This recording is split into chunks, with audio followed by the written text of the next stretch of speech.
Voilà, donc nous sommes à Haguenau, comme je vous le disais un peu plus tôt, avec l'adjoint au maire en charge de la sécurité et des solidarités, Pierre Féninger. Bonsoir. Bonsoir. Alors justement, je l'ai dit, un renforcement du dispositif de caméra surveillance ici, 17 nouvelles caméras. Pourquoi ce renforcement? L'objectif, c'est d'améliorer la sécurité de nos concitoyens. Donc ça partait d'un constat que le nombre de faits constatés sur Haguenau était circonscrit à un certain nombre de zones. Essentiellement la zone de la gare, le centre-ville, mais également les espaces de stationnement des véhicules. Combien de caméras aujourd'hui du coup? Aujourd'hui, il y a 17 caméras pour ce qui est de la vidéoprotection, mais on avait déjà 6 caméras qui s'occupaient du trafic et de la circulation sur l'axe principal de notre ville. Alors, on va s'intéresser quand même au coût d'un tel dispositif, un coût qui est partagé bien sûr entre vous et l'État, ça représente combien? Le coût est entre 450 000 et 500 000 euros, avec une subvention importante de l'État, puisque l'État nous a subventionné à 50%. Alors, quand on parle de vidéosurveillance, bien sûr, on pense aussi aux libertés publiques, au droit à l'image, c'est important. Quels sont les garde-fous en l'occurrence? Le garde-fou, déjà c'est la loi qui encadre de façon très scrupuleuse la vidéosurveillance. Et donc, tout en respectant la loi, nous avons mis en place au niveau des caméras un système de masquage de tout l'espace privé. C'est-à-dire chaque fois qu'une caméra s'approche d'un espace privé, l'écran est masqué. Mais chacun de nos concitoyens garde le droit à l'image et peut venir contrôler et constater que son droit de l'image est respecté. Qu'est-ce que deviennent ces images? Combien de temps est-ce qu'elles restent enregistrées? Puis qui les voit finalement? C'est d'abord le visionnage de ces images, c'est du personnel assermenté. Ces images sont enregistrées pendant 98 heures, c'est-à-dire 4 jours, enfin 96 plus exactement, et ensuite elles sont détruites automatiquement. Elles sont visionnées par la police? Elles sont visionnées par les services de la police municipale, mais il y a un déport d'images également vers l'hôtel de police de la ville de Haguenau, mais également vers l'hôtel de police de Strasbourg. On va se poser la question maintenant de l'efficacité de ces images. Alors je vais vous donner un exemple qui était dans l'actualité très récemment. C'est il y a 15 jours, même le Figaro publiait des photos de Jean-Pierre Trébert, suspect en cavale, tout le monde connaît un petit peu l'histoire, qui avait été pris justement par des caméras de vidéosurveillance dans une ville de Seine-et-Marne. Bon, ça n'a pas permis de l'arrêter, visiblement. Du coup, à quoi ça sert? Le système de vidéoprotection sert d'abord dans un premier temps à dissuader et à protéger nos concitoyens, mais augmente aussi sérieusement le taux d'élucidation. Même si, avec l'exemple que vous prenez, ça n'a pas été automatique, mais ça permet quand même d'augmenter sérieusement le taux d'élucidation des faits constatés. Voilà. Aujourd'hui, la tendance, notamment de l'État, c'est d'inciter les communes comme la vôtre à s'équiper. Il y a des subventions qui vont être doublées, d'après ce qu'on a entendu. Est-ce que vous avez déjà d'autres projets en ce qui concerne la vidéosurveillance ici à Haguenau? À ce jour, on vient de démarrer, ça fait à peine un mois que ces caméras fonctionnent. On fera le bilan dans quelques mois et on étudiera l'opportunité d'étendre les zones vidéoprotégées. Très bien, merci beaucoup Pierre Féninger pour avoir répondu à nos questions.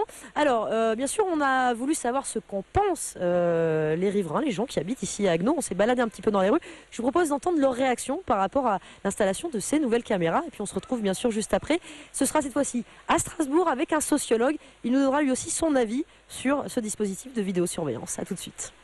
Qu'est-ce que vous pensez, vous, de la vidéosurveillance? Je pense que c'est une atteinte à la vie privée. Et que dans la rue c'est peut-être bien, mais dans certains endroits je pense que c'est déplacé. Bon, c'est peut-être nécessaire parce que vu tout ce qui se passe concernant la délinquance, les agressions... J'ai rien à cacher, tout simplement. Peut-être, oui.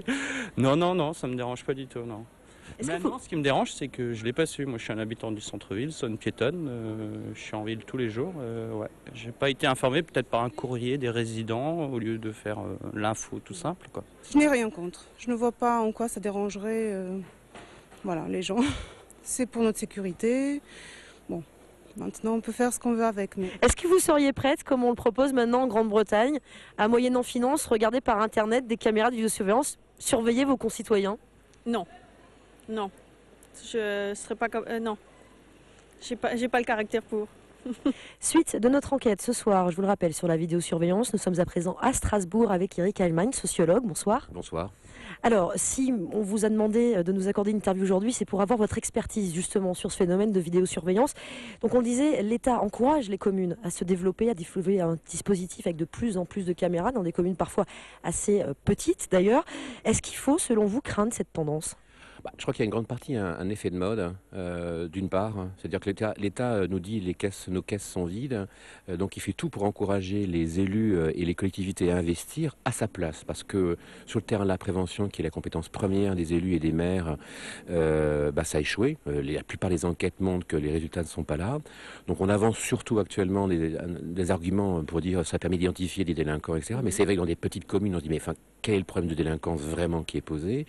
Et si c'est vraiment ça, l'arrestation, l'identification, alors ça n'est pas de la compétence des élus, ça n'est pas à eux et non pas à nous qui payons des impôts de s'occuper de ça. Donc il y a quelque chose de paradoxal et je pense que malheureusement beaucoup d'élus, beaucoup de maires se laissent piéger par ce discours, sans doute parce qu'il y a des échéances électorales bientôt et qu'il faut là encore rassurer les électeurs. Alors, vous avez déjà donné un élément de réponse, mais on va quand même creuser un petit peu cette question de l'utilité de ces caméras.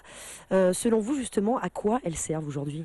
Bon, les enquêtes qui ont été menées, très peu en France, donc il faut les regarder en Grande-Bretagne, où ça a été fait systématiquement. Chaque fois qu'une ville a été équipée, il y a des évaluations derrière. Malheureusement, en France, c'est pas la culture, ça n'est pas le cas. En tout cas, les enquêtes montrent c'est que ça peut servir, ça ne sert jamais à la prévention d'actes violents à l'égard des personnes. Donc il n'y a pas moins de crimes, pas moins de viols, pas moins d'agressions lorsqu'on met des caméras dans les cités. C'est comme ça, malheureusement, et toutes les enquêtes disent la même chose. Donc les problèmes devraient être réglés, et que je sache, je ne connais pas encore une seule ville, en France en tout cas, qui a eu le courage, je dirais le courage politique, de dire non, c'est pas la bonne solution, il faut qu'on révise à la baisse ou qu'on fasse les choses autrement. Et malheureusement, ça, c'est un réflexe qui fait défaut. Donc effectivement, il y a beaucoup à redire. Moi, je suis pas un opposant farouche aux caméras. Je milite pour un usage raisonné et raisonnable. Et malheureusement aujourd'hui, on est beaucoup plus dans un effet de mode, une sorte d'enchantement technologique, et on oublie que parfois il y a des façons de régler les problèmes beaucoup moins coûteux et beaucoup plus efficaces. Alors, on va s'intéresser bien sûr à une autre question primordiale quand on parle de vidéosurveillance, c'est les libertés publiques. Quel garde-fou alors pour ces caméras? Parce que là, sur cette place où on se trouve aujourd'hui, il y a un certain nombre de caméras autour de nous. À aucun moment, il y a un panneau qui signale qu'on est sous vidéosurveillance. Mais là ce qu'on voit, c'est vraiment assez typique à Strasbourg, mais c'est vrai dans d'autres villes, c'est que l'information des populations n'est pas assurée.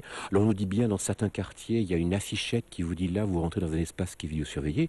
En réalité, quand on regarde, faites attention à cela quand vous allez vous balader dans les villes, ces panneaux, vous ne les voyez pas. Mais alors là, je dirais aussi, mais d'un autre côté, les gens se sont habitués à la présence de ces caméras. C'est-à-dire que ces caméras, elles se fondent dans le paysage urbain au point qu'on n'y prête plus attention, et c'est peut-être ça un des problèmes qui est posé au niveau des libertés, c'est notre baisse de vigilance à nous en tant que citoyens. C'est-à-dire qu'il ne faut peut-être pas s'habituer à avoir des caméras partout. Et là encore, notre attention citoyenne s'est relâchée. Alors, dernière question d'actualité, celle-ci aussi. Vous l'avez dit, cette mode de la vidéosurveillance, elle vient de Grande-Bretagne. Il se trouve que là-bas, le dernier sujet à la mode, c'est de proposer aux internautes de devenir eux-mêmes, moyennant finance, des vidéosurveillants. Qu'est-ce que vous pensez de cette... Est-ce que c'est une dérive quand même, ça? Je crois que c'est à la fois inquiétant dans le sens où en fait on dit... c'est à la fois deux choses. C'est le signe que ça ne marche pas si bien que ça. Parce que si on demande finalement aux individus, donc je reviens à mes hommes, à mes humains, de se mobiliser, c'est que peut-être que les machines, les opérateurs qui sont derrière ont échoué. Donc à la fois c'est plutôt un signal contradictoire. Mais d'un autre côté, ça transforme aussi chaque citoyen en policier en puissance. Et là encore, moi, je considère que c'est pas notre boulot. Je pense qu'il faut être attentif à ce qui se passe autour de nous. Il faut que on reste attentif à si quelqu'un est blessé, si quelqu'un a un malaise, qu'on le secourt. Ça fait partie du minimum, du vivre ensemble. Mais tout le reste qui est de surveiller, de chasser, d'épier, etc., ça, c'est pas notre boulot. C'est pas le boulot des citoyens. Donc là encore, on joue sur deux registres qui sont pourtant radicalement différents. Et cette confusion du genre est malsaine pour la société et pour les libertés.